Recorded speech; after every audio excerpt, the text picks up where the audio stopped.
আপনারা জেল নাই, হাজত নেই, প্রত্যেককে ছেড়ে দিচ্ছেন। প্রত্যেককে আপনারা দেখছেন না পর্যন্ত যে তার কী ক্রাইম ছিল, তার হচ্ছে আগের ক্রাইমের রিভিউ কী ছিল, তার হচ্ছে বিফোর শয়তানের মতো লুকানো ছিল জেল হাজতে।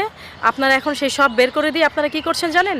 লোকালয়ে শিয়াল ছেড়ে দিয়ে আপনারা হচ্ছে মানুষের নিরাপত্তা খুঁজছেন। আপনি লোকালয়ে মানুষ খেকো শিয়াল ছেড়ে দিয়ে, নোংরা হায়না ছেড়ে দিয়ে আপনারা বলছেন মানুষের নিরাপত্তার কথা। সেটা কি আদৌ সম্ভব? এটা আপনাদের কাছে আমার প্রশ্ন। এবং সর্বোপরি নিরাপত্তার যে বিষয়টা, কেন আসিয়া আজকে এভাবে করে রেপ হবে?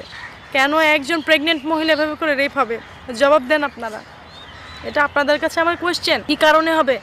এত বছর তো এভাবে করে হয়নি, হয়েছে একটা দুটা হলে সেটার জন্য স্টেপ নেওয়া হয়েছে। প্রাইম মিনিস্টার ছিলেন শেখ হাসিনা, উনি অনেক সাহসী মহিলা ছিলেন। আমার কাছে তো এখন মনে হচ্ছে যে কিছু মানুষ যেমন ভেতরে ভেতরে আসলে অনেক কিছু রেখে দেয়, কষ্ট নিজে হজম করে কিন্তু অন্য কাউকে পরিবারে বুঝতে দেয় না, এরকম অনেক মানুষ আছে। উনি